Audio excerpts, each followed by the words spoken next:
بسم اللہ الرحمن الرحیم۔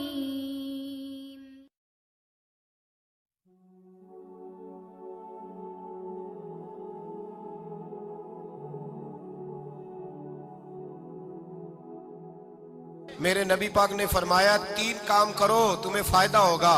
حضرت عبد الرحمن ابن عوف فرماتے ہیں میں نے اس کا تجربہ کیا اس حدیث کا، اور آپ فرمایا کرتے تھے مجھے اللہ کی عزت کی قسم جو میرے نبی نے کہا حق اور سچی کا ہے، حق اور سچ کا ہے۔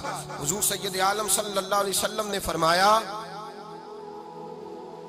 صدقہ دینے سے مال کم نہیں ہوتا۔ صدقہ دینے سے مال جی کیا کرنے سے؟ یہ وعدہ ہے نبی پاک کا، صدقہ دینے سے پیسے۔ اچھا بتائے نا جی مجھے 1000 میں سے 500 دے دیا تو باقی کتنے رہ گئے؟ تو حضور فرما رہے ہیں کم نہیں ہوتے۔ 1000 دے دیا تو باقی کتنا بچا؟ نہیں بھائی، میرے محبوب فرماتے ہیں تو اللہ کے رستے میں 1 دے وہ تجھے 700 گنا کر کے واپس عطا فرمائے گا۔ نبی پاک نے فرمایا صدقہ دینے سے مال کم نہیں ہوتا، اور فرمایا معذرت کرنے سے عزت میں کمی نہیں آتی۔ معذرت کرنے سے عزت میں کمی، اللہ اکبر، معذرت کرنے سے عزت میں کمی، اور حد کر دی میرے حبیب نے۔ فرمایا تو رب کی رضا کے لیے عاجزی کر، تیرے نبی کا وعدہ ہے اللہ تجھے عزت عطا فرما دے گا۔ تو جھک جا اللہ کی رضا، عاجزی اختیار کر، سادگی اختیار کر، سادگی عاجزی کر، تجھے اللہ 2 باتیں اس میں ارشاد، ایک معذرت کر غلطی ہو جائے، اور دوسرا پہلے عاجزی کی بات سنے۔ حضرت عمر بن عبدالعزیز بادشاہ تھے، سوئے ہوئے تھے، غلام بھی پاس آرام کر رہا تھا، مہمان بھی آئے تھے۔ غلام کی ڈیوٹی تھی ہر وقت حضرت کے پاس رہنا۔ اب سوئے ہوئے دیر ہو گئی، غلام بیچارہ تھوڑا تھوڑا اونگ آتے آتے سو گیا۔ حضرت چراغ روشن تھا، کچھ لکھ رہے تھے، مہمان بیٹھا تھا، خادم سو گیا۔ اب چراغ نہ آہستہ آہستہ گل ہو گیا، بجھ گیا۔ حضرت اٹھے، بوڑھے آدمی تھے، چراغ صحیح کرنے۔ مہمان کہنے لگے حضور میں نہ کر دوں، میں نہ کر دوں؟ کہنے لگے نہیں تم مہمان ہو، مہمان سے خدمت نہیں لی جاتی۔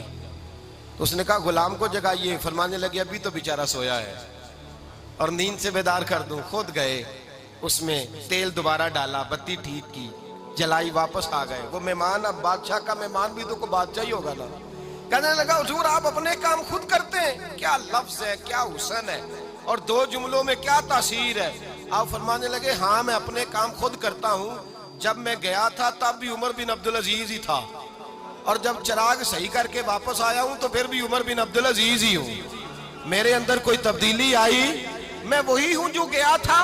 حضرت سیدنا فاروق اعظم رضی اللہ تعالیٰ عنہ فرماتے میں بیٹھا تھا، اور ابھی 3 دن ہوئے تھے نبی پاک صلی اللہ علیہ وسلم کے وصال ظاہری کو، میں بیٹھا ہوا تھا، 2-3 بچیاں آ گئی، اور حضرت ابوبکر صدیق رضی اللہ تعالیٰ عنہ کے سامنے آ کے بیٹھ کے رونے لگی۔ جناب صدیق اکبر رضی اللہ تعالیٰ عنہ کا بچیوں روتی کیوں ہو؟ تو کہنے لگے آپ خلیفہ بن گئے ہیں، جب سے ہمارے ابا کا انتقال ہوا تھا ہمارا ذریعہ معاش یہ تھا کہ ہم نے بکریاں رکھی ہوئی تھی، آپ روز آتے تھے، بکریوں کا دودھ دھوتے تھے، ہم پی بھی لیتی تھی، بیچ کے گزارا بھی کر لیتی۔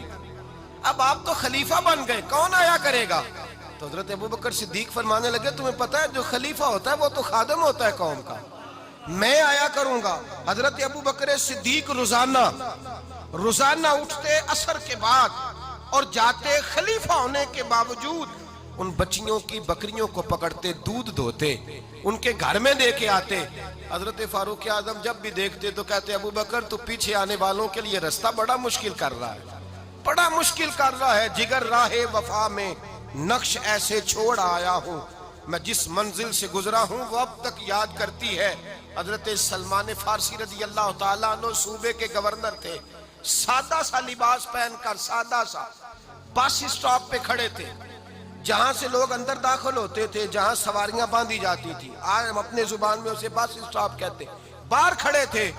کوئی مہمان آ گیا کسی کا، اس نے دیکھا سادے سے کپڑے ہیں، خستہ سی حالی ہے، اس نے سمجھا کوئی کلی ہے شاید، معاذ اللہ کوئی ملازم ہے۔ کہنے لگا او خادم ادھر آؤ، ادھر آؤ۔ آپ قریب گئے، کہنے لگے میرا سامان اٹھاؤ۔ امام غزالی فرماتے ہیں جب تو علم پڑھنے بیٹھتا ہے تو یہ بھی خیال کرنا تیرے اندر تکبر کا بوٹا نہ لگ جائے، عاجزی اختیار کرنا، عاجزی۔ سر پہ رکھا ہوا ہے سامان، حضرت سلمان فارسی نے، گورنر صاحب نے